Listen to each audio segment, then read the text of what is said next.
दोस्तों आज हम बात करेंगे हज के मौके पर जो मक्का शरीफ में जहां इस्लाम को मानने वाले हर साल कई लाखों तादाद में वहां हज की यात्रा के लिए सऊदी अरब लोग मक्का जाते हैं। सऊदी अरब के मक्का शहर जाते हैं।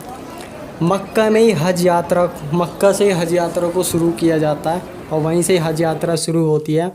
ये ईद उल अज़हा के मौके पर शुरू की जाती है, यानी बकरा ईद के समय हज वहीं की जाती है। जब जो ठीक ठाक संपन्न यानी हर तरह से संपन्न और पैसे या कोई अन्य चीज़ से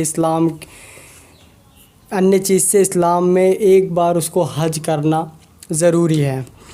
आओ हम समझते हैं कि परंतु जो पूरी तरह समृद्ध हो वही हज कर सकता है। इस्लाम में हज करना तो ज़रूरी है, लेकिन जो परिवार से पैसे से समृद्ध हो वही हज कर सकता है, क्योंकि इसमें थोड़ा कॉस्टली होता है। कई दूर दूर से लोग बाग आते जाते हैं, इसलिए तो जो भी व्यक्ति हज करने मक्का जाता है उसे ईद उल अज़हा के समय जानवर की कुर्बानी यानी उनकी बलि देनी पड़ती है, जिसमें कुछ ही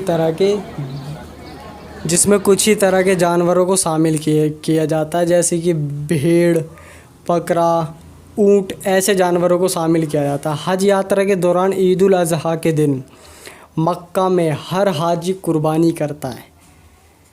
कम से कम इस दिन 15 से 20 लाख जानवरों की कुर्बानी की जाती है।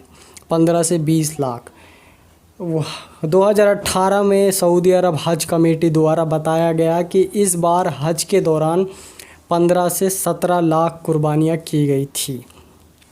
इस पर सवाल ये उठता है कि इतना सारा गोश्त यानी मांस का होता क्या है और इतने सारे जानवर कहाँ से आते हैं। दरअसल बात ये है कि ये सारे जानवर ज़्यादातर उन देशों से एक्सपोर्ट किए जाते हैं। हर जगह अलग अलग देशों से एक्सपोर्ट किए जाते हैं। ज़्यादातर जानवर उन देशों से ही एक्सपोर्ट किए जाते हैं जहाँ पशुपालन ज़्यादा किया जाता है। पशुपालन जैसे स्वीडन, अफ़गानिस्तान, ऐसे एरियो से इनको एक्सपोर्ट किया जाता है। और कुर्बानी का गोश्त यानी मांस अलग अलग देशों में एक्सपोर्ट कर दिया जाता है, क्योंकि इतना सारा मांस के एक ही देश में कुंटलों के हिसाब से उसकी खपत नहीं है, तो उसको अलग अलग देशों में, खासकर उन देशों में भेजा जाता है। 2 देश गरीब होते हैं, जैसे सीरिया, इराक, ऐसे अफ्रीका के कुछ कंट्रीज़ में भेजा जाता है। ऐसे जगह पे भेजा जाता है। अब कई लोगों के मन में ये सवाल उठता होगा कि कुर्बानी होती तो है, तो वहाँ बहुत ज़्यादा गंद भी हो जाता होगा, क्योंकि वहाँ पे इतनी सारी मात्रा में कुर्बानी हो रही है, खून दुनिया भर की चीज़ें होती है, तो गंद भी हो जाता होगा। तो मैं आपको बता दूं कि कई साल पहले इस तरह की सुविधा नहीं थी, तो लोग बाग क्या करते थे, जहाँ कुर्बानी करते थे उसे दफना देते थे, या फिर कहीं चीथड़े पीथड़े भी पड़े रहते थे। पर अब कुछ नहीं है। अब इसकी बहुत अच्छी सुविधा कर दी गई है। मक्का के बगल में ही, मक्का से थोड़ी हट के एक बूचड़ खाना बना दिया गया है, उसमें ही सारी कुर्बानियाँ की जाती है। वहाँ थोड़ी गंदगी हो जाती थी पहले, लेकिन अब पूरी तरह की सुविधा की गई है। अब वहाँ के जो हाजी हैं, कुर्बानी के लिए उन्हें एक कूपन लेना पड़ता है। वो जानवरों की कीमत पे मिलता है, जिस तरह का वो जानवर कुर्बानी के लिए देना चाहते हैं।